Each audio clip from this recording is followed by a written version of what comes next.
Hoje eu tô um pouquinho diferente aqui no podcast, porque eu trouxe a Ana pra conversar com a gente sobre o Sodade, que eu acabei fazendo vlog no canal. Você viu o vlog? Uhum. Ai, que vergonha. E acho que a Ana pode conversar com a gente melhor sobre esse livro e sobre os personagens, os temas, e queria agradecer então que você topou vir aqui.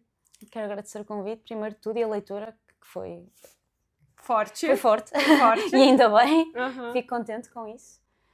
Fiquei muito contente pelos comentários que fomos partilhando sobre a saudade. Pronto, os vídeos tão emotivos, acho que mostram que algum objetivo foi cumprido, por isso, obrigada por isso. Imagina. Tem uma colinha aqui do seu percurso de vida. Sei que você é licenciada em teatro, aqui pertinho. Aqui muito perto, sim. Sei que você fez jornalismo. Sei que você venceu prêmios, no plural já. Mas eu queria saber de você. O que você gosta de fazer, o que você gosta de ler. A gente já estava conversando aqui sobre literatura brasileira. Ora, o que é que eu gosto de fazer? Gosto muito de escrever, não é? Pronto. Um dia sem escrever é difícil, nem que seja assim umas notazinhas. Gosto muito de ler também. Ler um bocadinho de tudo, na verdade. Tenho lido muitos autores meus contemporâneos ultimamente. Acho que estou a ficar cada vez mais ligada à atualidade. Quando era mais nova era muito dos clássicos, às vezes até dos clássicos vitorianos. Lia muito Jane Austen, as Irmãs Bronte, pronto. Literatura inglesa? Literatura inglesa, por aí, sim. Tinha assim uma panca. E acho que ultimamente tenho-me dedicado mais a ler dos meus colegas. Também porque os sinto mais próximos agora. Acabei de ler há pouco tempo Lobos, da Tânia Ganho.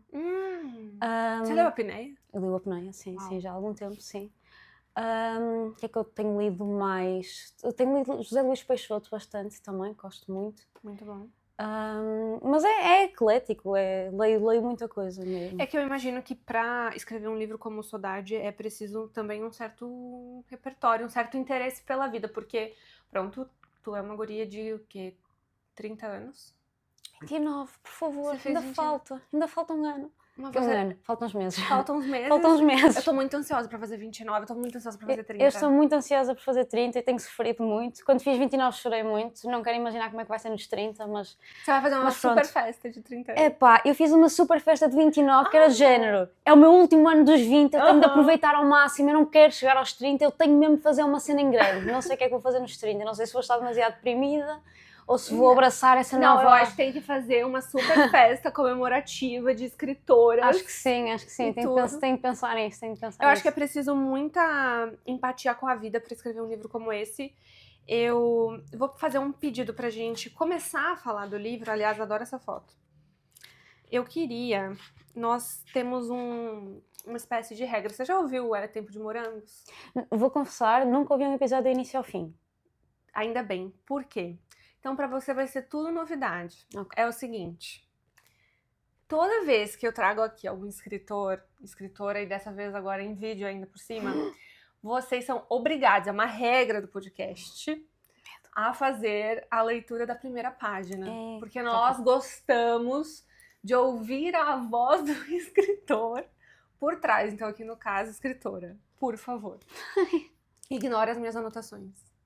É proibido também ler as anotações do leitor. Isto é estranho. Pronto, eu acho que nunca fiz isto, nem sequer para mim. Quer dizer, li para mim, mas não em voz alta. Mas vamos lá ver como é que corre. Okay. Então, Fitch, que é feito Carlitos? Perguntou a minha mãe.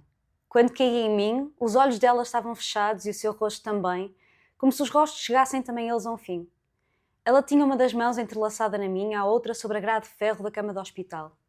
Tinha prometido que não me deixaria abater pelas olheiras, pelos cabelos brancos caídos sobre a sua pele escura, pelas refeições que ficariam ao meio ou pelo soro ligado às veias.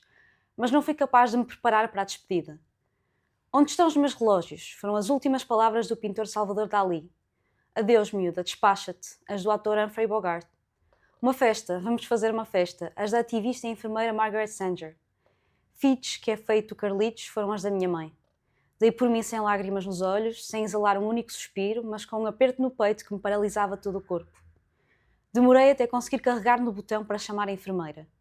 Pensei que, se permanecesse ali indefinidamente, não a perderia, a minha mãe. Não importava que já não falasse ou que os seus olhos não me contemplassem. A minha mãe ainda estava ali comigo, seu corpo intacto debaixo dos lençóis brancos, os dedos da sua mão ainda entrelaçados na minha.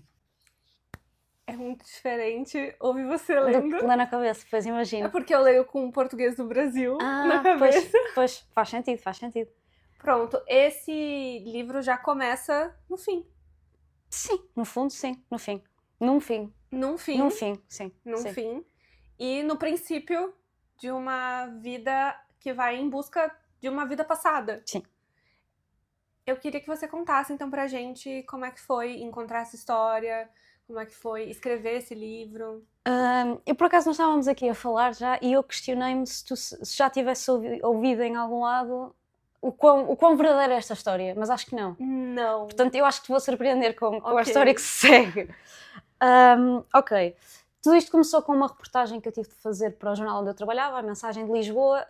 Eu nunca tinha ouvido falar de Porto Brandão, que é onde grande parte do livro se vai passar, mas o que me pediram na redação do jornal em determinado dia foi que fosse a Porto Brandão, que era uma coisa que eu não sabia o que era, e que fosse investigar a história de um edifício que se chamava Lazareto, porque tinham ouvido falar que esse Lazareto ia ser transformado num hotel.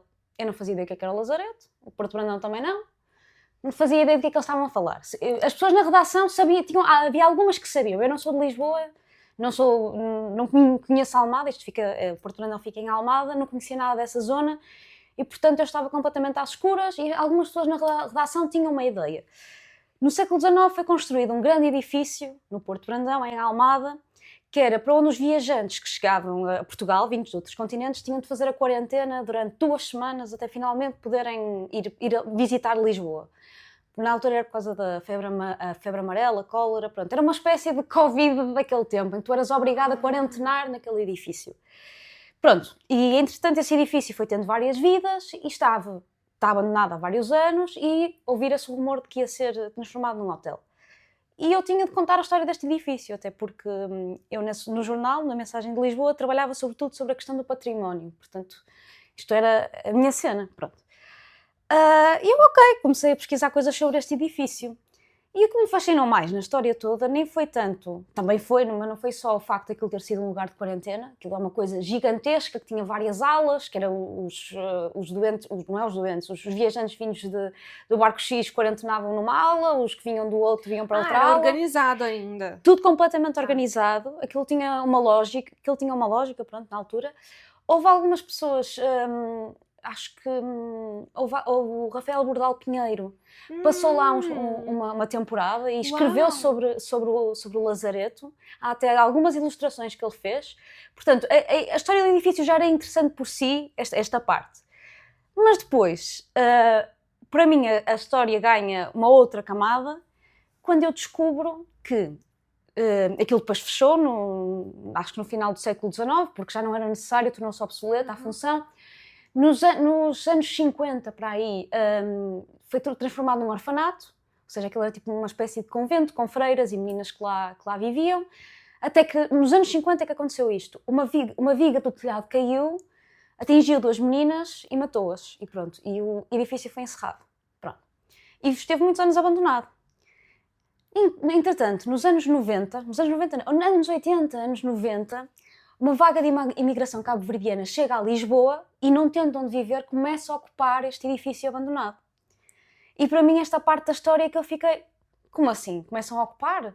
Estamos a falar de 600 pessoas, mais ou menos, 200 famílias que se apoderam daquilo. Aquilo é quase um palácio. Aquilo era um palacete, uma estrutura assim mesmo colossal, uma coisa enorme. E eu comecei a imaginar como é que terá sido para estas pessoas que chegam a Lisboa sem chão, sem teto, estão à procura de uma casa, de repente entrarem num lugar daqueles e construírem uma casa ali. Como é que elas fizeram isto? E felizmente, ao contrário, eu não posso falar com as pessoas do século XIX, não posso perguntar-lhes como é que o edifício funcionava nessa altura. Felizmente as pessoas que viveram lá nos anos 80, 90, muitas delas ainda são vivas.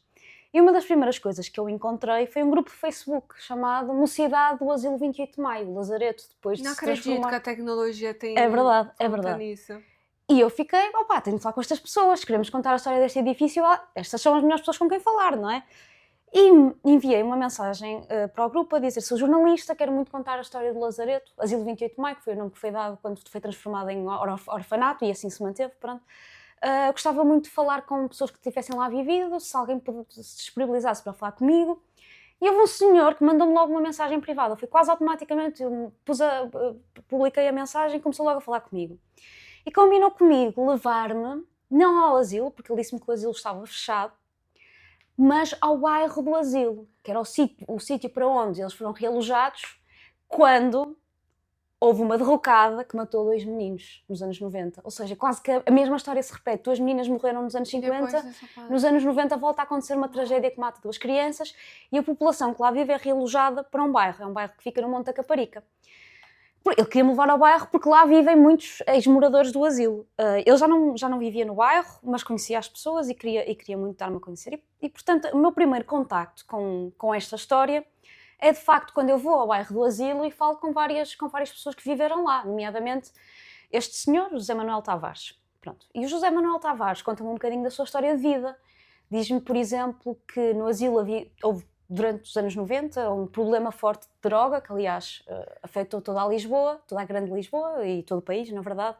Teve problemas com droga e falou-me também de que houve uma fase em que houve um período de alfabetização das mulheres que viviam no asilo, porque a maioria das mulheres que vinha de Cabo Verde não sabia ler nem escrever, e que ele tinha feito parte desse processo de alfabetização, porque era dos poucos que já tinha completado o ensino secundário. Contou-me assim várias coisas. Entretanto, nessa ida ao bairro, também houve pessoas a dizer-me que um rapper muito, muito famoso, sobretudo em Lisboa, mas é conhecido por todo o país, o Cholage, tinha vivido no asilo. E eu fiquei... Eu não sabia. Pois, e agora... Mas calma, que isto ainda não acaba aqui. O Cholage dizem-me que o Cholage vive lá. E eu, porra, tenho de ir falar com o Cholage. Marco uma entrevista com o Cholage. E o Cholage, pronto, fala-me da infância que passou lá. Ele tinha 4 anos, creio que tinha 4 anos quando foi para o asilo. Cresceu lá, praticamente, não é? E a determinada altura, ele fala-me de um senhor, o Zé Manel, que ensinou a mãe dele a ler.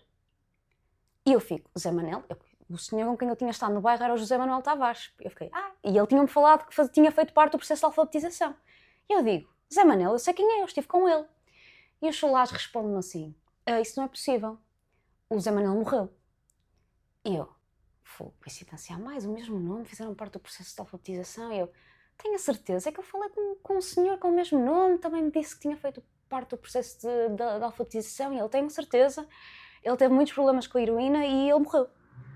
E eu fico, isto é muito estranho. Não. Eu pego o meu telemóvel, eu era amiga no Facebook do José Manuel agora, e abro o perfil dele e mostro, Cholage, desculpa lá, mas este não é o José Manuel? E o Cholage faz uma cara, fica, não pode ser. Eu achava mesmo que ele estava morto. Você está brincando? Não, eu juro, isto aconteceu. Isto aconteceu mesmo, pronto. E foi aí. Mas a ideia do... E foi aí que... Pois... E foi aí que eu fiquei, caraças, tipo, estes homens, ele achava que o amigo que ensinou a mãe a ler estava morto há anos, pensava que nunca mais o ia encontrar. E depois o próprio jornal decidiu marcar um encontro e até filmar o encontro entre eles os dois. Para quem quiser ver isto a acontecer em tempo real, sim, procura a Mensagem de Lisboa, Porto Brandão, é uma série em 4 episódios. Em 4 episódios, e eu acho que é no último episódio que há este reencontro entre os dois. Gente, eu tô passada. Sim, e pronto, eu fiz esse trabalho jornalístico, contámos a história do asilo, falámos com vários moradores, fizemos um trabalho em vídeo, em podcast, em texto, pronto, foi muito gratificante. Pera, eles se reencontraram por causa de ti? Sim. Você tá de sacanagem E eu até ao dia de hoje tenho arrependimento em relação a este livro. Posso dar spoilers ou não? Pode, o pessoal aqui é obrigado a ler o Saudade já. Eu acho, pronto, a ideia do livro, que é um amigo que vê a mãe no leito da morte a perguntar por um amigo que ele julga, que toda a gente julga que está morto, isto depois culmina num encontro entre os dois que acontece um bocado inesperadamente. Isto não é... Pronto. Eu pensei durante muito tempo se não devia ter escrito o que realmente aconteceu. Começar um capítulo enquanto jornalista a contar como é que eles realmente se reencontraram. Você faz no prefácio da edição do Brasil? Talvez, mas às vezes ainda penso nisso. Mas sim, foi a partir daqui que eu fiz a reportagem, mas isto não me saía da cabeça, que era... Porque na reportagem não dá para dar o tempo de antena que eu queria dar a estas duas personagens. Não estou acreditando. Porque para mim elas eram a história principal e na reportagem a história principal era a história do lazareto, do asilo, é isso que importava jornalisticamente. E eu não conseguia ficar por aí, teve de ser transformado noutra coisa. E posso já dizer também que o José Manuel Tavares, que portanto inspirou a personagem do Carlitos, esteve comigo no dia do lançamento do livro. Levou, aliás, a sua família. Ele tem 4 filhos, creio que estavam lá os 4, sim. E foi assim muito emocionante, porque pronto, é o passado do pai, não é? Sim, a história do a pai. parte da Luana? Isso, pronto, já é mais... Você uniu mais coisas? Tem muita ficção ali, mas há uma coisa muito estranha. Pronto, isto já é... O José Manuel leu o livro e disse-me que havia coisas que tinham acontecido muito parecidas e ele nem sequer tinha falado comigo sobre elas, nomeadamente a mulher, a paixão que ele tem no asilo. Ele teve uma... Pronto, isto também já seria de prever que teria tido alguma paixão no asilo. E foi graças ao livro que ele voltou a falar com a sua Marília, porque pronto, estava perdida no tempo. Pronto, sim. Mas você sabe que no final... isso não é spoiler, é só uma conversa mesmo. Sabe que no final eu realmente achei que aquelas pessoas tinham se perdido. Mas não é se perdido de si, eu digo se perdido metaforicamente da vida e tal. Sim. Então revê-los depois foi muito importante pra mim enquanto leitora, porque eu não tava largando do livro enquanto eles não estivessem bem. Entendeu? E é giro porque na realidade foi isso que aconteceu. Eles reencontraram-se um bocadinho também por causa da reportagem, não é? Especialmente o Zé Manel e o Solage voltaram-se a ver graças a essa... E a Marília existe? Não é uma pessoa. Não há uma pessoa que tenha inspirado a Marília. Tá. Há 2 pessoas que claramente inspiraram o Carlitos e o Zé. Pronto, são estas 2 pessoas. O resto é uma amálgama. Queria muito que você falasse da colocação da literatura, porque é o seguinte, a gente tá falando de um livro que vai mostrar como pessoas sobrevivem num ambiente de imigração e de conexão com um novo lugar, com novas experiências e pessoas, e uma vida comunitária também. Então, qual é o papel da literatura aqui dentro? Como é que você chegou a colocar os maias e, enfim... Os maias não é inventado também. Nada disto é ao acaso. Quando eu fiz aquele apelo na página do Facebook a dizer que queria falar com pessoas que tinham vivido no asilo, houve uma senhora que me mandou várias mensagens e depois nunca chegámos a encontrar-nos, não sei porquê. E depois ela viu o resultado final da reportagem, reconheceu o Zé Manel e disse-me que o Zé Manel lhe tinha emprestado um livro dos maias, ou lhe tinha dado um livro dos maias. E foi daí. Acho que não houve assim um contrabando dos maias, como eu descrevo, pronto, isso já sou a sonhar um bocadinho, mas os maias tiveram lá um papel. Ele leu-se os maias no asilo, isso é verdade. Por isso, na verdade, isto vem beber muito da realidade e esta ideia de comunidade foi muito transmitida por estas pessoas. Estas pessoas deram quase o livro todo. Pois claro que uma pessoa enquanto ficcionista gosta de viajar um bocadinho e acrescentar assim uns pauzinhos aqui e ali. Mas grande parte das coisas que aparecem no livro são baseadas em alguma coisa, em alguma pista que me foi dada pelas pessoas reais. Eu achei que é um livro que, na verdade, toca muito em outras esferas também. É claro, eu não sou uma imigrante cabo-verdiana, mas sou uma imigrante brasileira. Sim. Então, no pouco que eu tenho de similaridade aqui, pra mim, essa história dos maias, quando eu li, assim, até tem uma anotação quando chega, porque eu também vim pra cá por causa... eu vim pra cá por causa dos maias. Que giro. Que é uma coincidência. Então, eu tive muitos momentos de identificação com o livro. E eu acho que a colocação dos personagens em volta da literatura e o poder da educação... Eu preciso que você fale com a gente sobre a virada estudantil, a garra que eles tiveram de refazer a própria vida. Eu nisso tenho de fazer aqui uma ressalva, que é o jornal onde eu trabalhava, A Mensagem de Lisboa. Eu não sei se te conheces, não sei se o teu público vai conhecer também, mas é um jornal que luta muito para a integração de comunidades migrantes. Pronto, quer abranger a grande Lisboa e nós estamos muito atentos aos fenómenos de imigração e às novas comunidades que vão surgindo, e tem sempre essa preocupação, e como teve sempre essa preocupação também estava comigo sempre, e portanto, e da alfabetização também. Nós estamos sempre à procura de histórias de sucesso, de imigrantes que cá chegaram porque queriam uma vida melhor e conseguiram-na, ou que estão a lutar para a conseguir. E, portanto, esta história enquadra-se muito bem naquela que é o grande propósito da mensagem, que é unir as pessoas, unir as comunidades. E, portanto, este livro também nasce um bocadinho nesse contexto, porque ao longo do meu trabalho enquanto jornalista cruzei mesmo com muitos imigrantes, mesmo muitos. E eu própria também me considerava assim uma migrante interna, vinha do Porto, chegava a Lisboa, estava a descobrir Lisboa também, e, portanto, a questão da imigração sempre foi muito central para nós. Agora estou a falar do jornal e isso impactou-me. Eu trabalhava lá, era impossível não me impactar. E esta questão da alfabetização também, porque de facto cruzei-me com muitos pais que não puderam ser alfabetizados e que agora tinham essa vontade de que os filhos fossem, de que os filhos tivessem uma vida melhor e de facto iam tendo.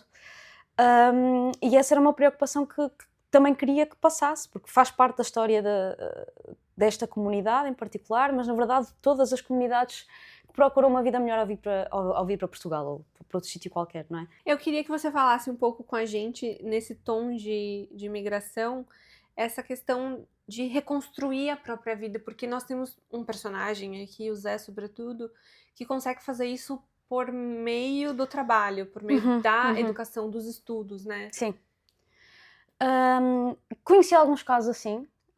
Conheci alguns casos assim? Sim, um ou outro. Também conheci muitos casos que não foram bem assim e, por exemplo, eu acho que o Carlitos acaba por ser um desses casos que se acaba por perder, não é?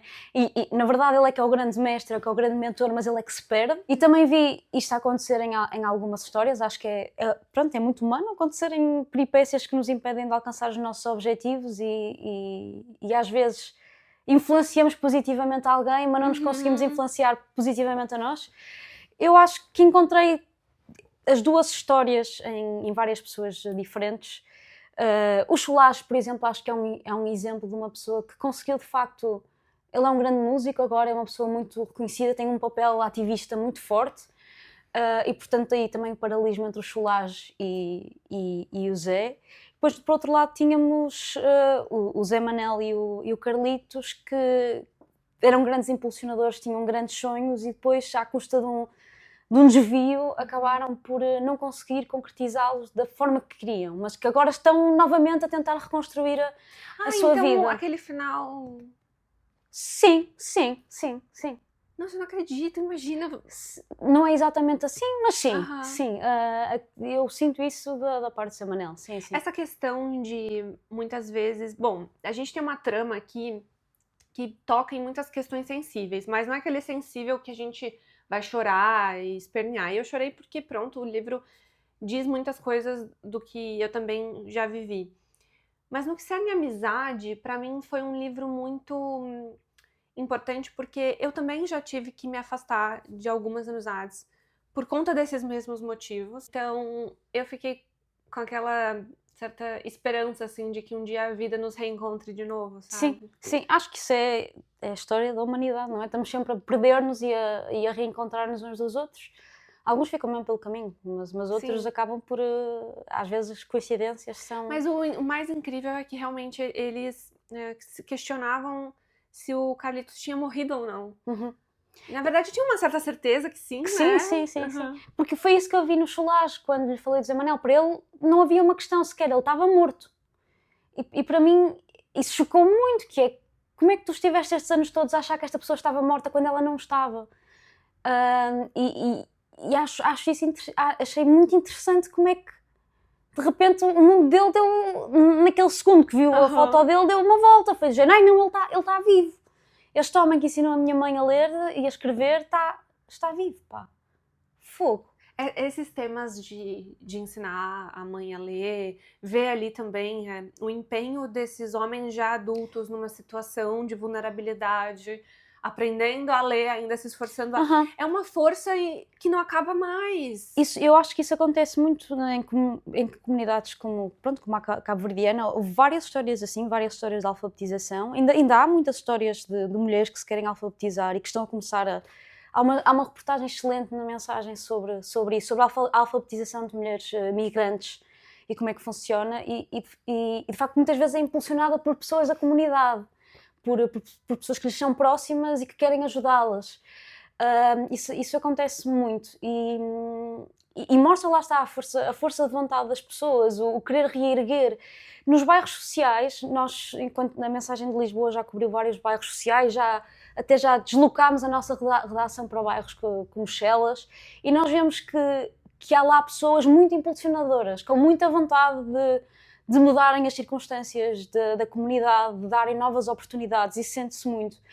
E portanto foi um bocadinho essa narrativa que eu quis também transmitir, e que é muito real, é mesmo muito real. Eu fiquei muito surpresa, já disse, quando eu vi que você era você, né? Eu sou eu. que a Ana era a Ana, porque eu tinha pegado o livro na primeira vez por conta da Inês Pedrosa, e eu fiquei muito surpresa nesse ponto, porque é uma história carregada de silêncios históricos, né? Sim. Como você trouxe isso para a literatura, eu digo agora enquanto agente no mundo, enquanto pessoa, como foi escrever um livro que você sabe que custa, que são temas delicados? Eu acho que não tinha como não escrever este livro, porque a história ficou mesmo comigo de uma forma que eu tinha de fazer alguma coisa com isto, e senti mesmo que a reportagem que tinha feito tinha cumprido o seu papel, mas não era o suficiente. Por acaso, uma vez tive uma discussão com um grande jornalista, que é um dos fundadores da Mensagem também, que é o Ferreira Fernandes, e perguntei-lhe: como é que achas que se passa melhor uma mensagem? Através do jornalismo ou da ficção? E ele é jornalista, não escreve ficção, e ele não vacilou, respondeu-me: da ficção. Tipo, claro, é evidente, é evidente.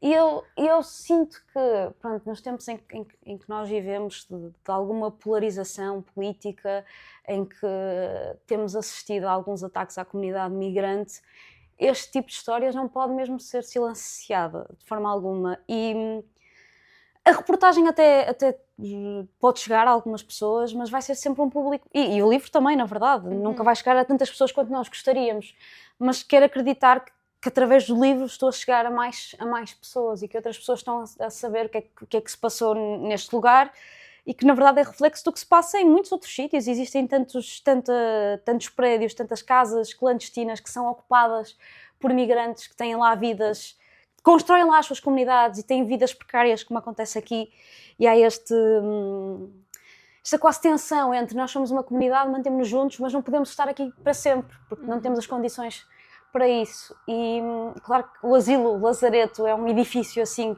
que realmente tem uma história incrível e que é imponente, e que realmente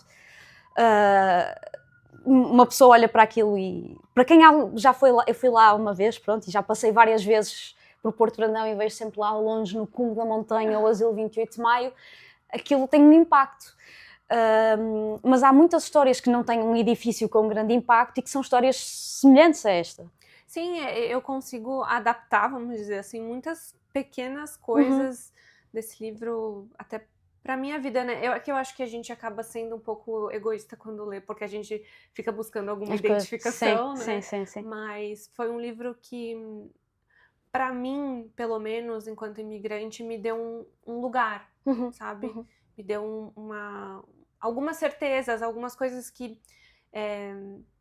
A Agostina diz que imigrar é pior do que descer no mais fundo do poço e morrer. Porque você realmente precisa se refazer, você precisa refazer o conhecido, você precisa refazer os seus usos, os seus costumes. Mas nesse livro, sobretudo, para mim, a parte mais impactante foi ver realmente o poder da educação. Porque aqueles meninos, e eu digo até mesmo o Carlitos, né, conseguiram, em certa medida, reconstruir, pelo menos fazer com que a vida do depois fosse diferente. E pra mim o Zé, assim, só pra você entender, eu sempre senti que eu era um quase na vida. Eu sempre fui quase filha, quase da família, quase professora, quase pertencente, quase alguém. E quando eu vi no Zé ali uma pessoa que, na verdade, tinha até menos, e que ele foi criar uma vida nova, eu não li ele em momento nenhum como uma pessoa decisiva, fria, calculista, que precisou cortar os outros da própria vida. Eu acho que ele, na verdade, estava tentando sobreviver. Sim. E para isso ele entendeu desde muito cedo que a única arma que ele tinha era mesmo a educação. Então ele usou dela da melhor forma possível. Eu acho que até radical. Foi radical com isso. Mas eu, pronto, me identifico muito. E aí, quando eu vi que existe uma vida depois, que existe uma história, que é possível mesmo escolher a vida que você quer ter, que dentro das dadas medidas proporções, isso foi muito importante pra mim, assim, eu não tava esperando ler algo desse tom que pudesse ressoar a mim, sabe? Mas ele próprio também reflete muito sobre a questão da sorte. Ele muitas vezes pergunta-se como é que eu consegui isto e os outros não. Porque é que eu tenho a mais que os outros não têm? E acho que isso é uma coisa que também nos acontece muitas vezes quando realmente conseguimos alguma coisa, sabotamos um bocadinho a nós próprios. E acho que há aqui uma certa autossabotagem. Claro que, pronto, a sorte e as circunstâncias certamente desempenham um papel, mas há esse sentimento de porquê eu? Porquê é que eu cheguei aqui? Porquê é que eu cheguei aqui? Como é que eu cheguei aqui? O que é que eu fiz? E acho que isso também é muito humano e é frequente em pessoas que vêm de contextos socioeconómicos mais difíceis, quando conseguem, esse quase síndrome de impostor, não é? Pronto, e acho que ele representa muito isso. E pronto, mas acho que fica sempre aquela vontade de querer reatar com o seu passado, fazer alguma paz com o seu passado, sim, porque também há alguma raiva, não é? Eu sinto que ele fez. Acho que sim, acho que no final gosto de acreditar que sim, não sei depois como é que as vidas deles seguiram. Por acaso gostava gosto de imaginar que bem, que continuaram todos amigos, que a vida dele continuou a ser a mesma, mas diferente, que se calhar voltou mais vezes ao bairro, se calhar, pronto, tem agora o Carlitos ao seu lado, gosto de imaginar isso, se calhar pode não ter sido isso que acontece, não é? Não sei, mas sim, acho que foi fazendo as pazes, mas eu acho que... Você tem alguma parte favorita? Por acaso acho que sim, acho que o início da segunda parte, que é a primeira vez quando o Zé decide regressar ao asilo, ir ao asilo pela primeira vez em 20 e tal anos, gosto bastante dessa parte porque me faz lembrar, estávamos a falar há um bocadinho, da primeira vez que eu fui ao asilo. Sim. Faz-me muito lembrar aquela sensação de quase aventura, de vou entrar neste lugar meio sagrado, o que é isto? E aquilo que ele encontra lá foi mais ou menos o que eu encontrei. E gosto particularmente dessa parte. Por acaso agora eu falo em entrevistas que já dei, mesmo no lançamento do livro, falo sempre muito do Carlitos e do Zé, falamos muito da relação entre os dois, e até a minha mãe, que muitas vezes me diz que fica com muita pena de que nunca ninguém fala do Jacinto. A minha mãe fica muito, eu não percebo, vocês nunca falam disso, mas ele é tão importante. E de facto, das minhas partes preferidas é quando o Zé percebe que houve uma pessoa que esteve a viver no asilo estes anos todos e se confronta com ela, e aquela pessoa torna-se também, de certa forma, uma pessoa de quem ele quer cuidar. Ele começa a ir todos os fins de semana ao asilo para ajudá-lo, ele toma conta dele, e realmente essa relação que se estabelece entre os dois é engraçado, pronto, tem as suas particularidades, não é? Aquele homem une-o ao passado dele, sem pertencer realmente ao passado dele. Eles todos ali, acho que pela memória, eles fazem as pazes com o passado. Acho que sim, eu gosto de acreditar que sim. Eu acho que eu tenho refletido muito sobre isto, até na minha vida pessoal, que eu acho que há certas mágoas, certos arrependimentos que ficam sempre lá, mesmo que nós depois façamos as pazes com elas. Parece que basta acontecer uma coisinha assim pequenina que nos relembra que a ferida está ali. E eu acho que vai sempre haver uma ferida, várias feridas ligadas à vida no asilo, à separação, à forma como tudo aconteceu. Há várias feridas, e acho que de vez em quando vai sempre doer, não é? Agora consigo olhar com total paz para tudo o que aconteceu. Vai haver sempre alguma mágoa, mas acho que estão mais apaziguados com o que aconteceu. Você falou de paz, eu vou ler para você a minha parte favorita. Coisa mais esquisita do mundo, ler para a própria escritora, porque eu só trabalho com mortos, né? Nenhum vivo, quase. Eu vou ler para você, também é da segunda parte. Ok. O capítulo 9. O meu pai morreu feliz. Nunca chegou a conhecer os netos, nunca chegou a ver o Júlio migrar, mas viu-me sim, com uma aliança no dedo e um diploma na mão. Esse diploma com que nem ele nem a mãe alguma vez sequer tinham sonhado.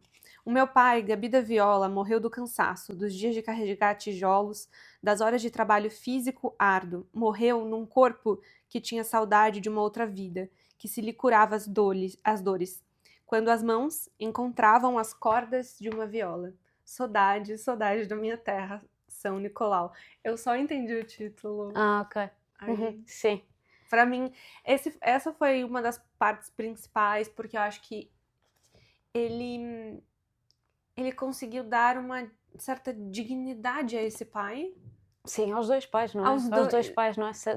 Eu acho que os pais têm um papel mesmo, todos estes pais e as avós, não é? Todas elas têm um papel tão importante, porque é graças a eles e ao trabalho deles que o Zé consegue chegar onde chegou, que as pessoas conseguem chegar um bocadinho mais longe, né? É sempre um bocadinho mais, parece que, pronto, as gerações anteriores ficam sempre uns passos atrás e eles conseguem sempre dar mais uns passos à frente. E de facto é à custa de todo o esforço, é graças a eles terem emigrado, é graças a tudo que eles passaram em Cabo Verde, é graças às suas decisões e de facto devem-lhes muito, não é? Eu acho que não é só um livro sobre imigração, mas eu diria que é um livro sobre famílias num geral, sabia? Acho que sim, acho que pode ser, sim. Porque eu sinto até conheço até pessoas que nunca saíram da cidade em que nasceram, mas que têm famílias que os apoiam, sabe? Eu sinto que esses pais aqui muitas vezes não é que não acreditavam nele porque não viam potencial, mas é porque eles não acreditavam na própria força, sabe? Sim, então esses filhos acabam dando luz também à força desses pais. Sim, é isso. É um livro lindíssimo. E eu queria que, para encerrar, você comentasse com a gente, então, sobre o título. O título original era Asilo. Que era tipo... Faz sentido. Mas asilo, asilo é uma coisa... Pode ser tanta coisa, não é? Asilo, pronto. Depois chegou a ser Carlitos. Também não...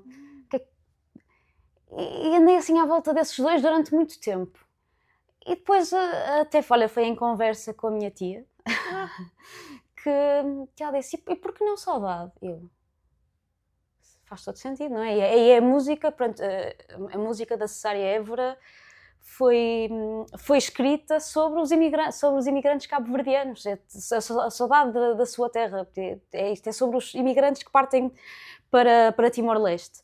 Mas de facto fazia todo sentido. Porque o livro é todo sobre uma certa saudade, seja de um tempo, seja de um amigo, seja de um edifício. Eu acho que é sobretudo um tempo, assim, de um tempo passado, de uma história que já foi. Lindíssimo. Eu espero que chegue no Brasil. Vamos fazer por isso. E vocês, que quando vierem para cá, leitura super obrigatória. Um livro vivo e que ainda é vivo, né? Porque os personagens ainda existem. Então é isso, Ana. Obrigada por ter vindo até aqui. Obrigada pela oportunidade. Obrigada pelo tempo com a gente aqui. Foi uma boa tarde. A gente vai encher a sua paciência para você publicar isso no Brasil. Por mim, tá ótimo. É isso, turma. Um beijinho e um beijo também para a Dona Conceição, que emprestou a filha dela hoje.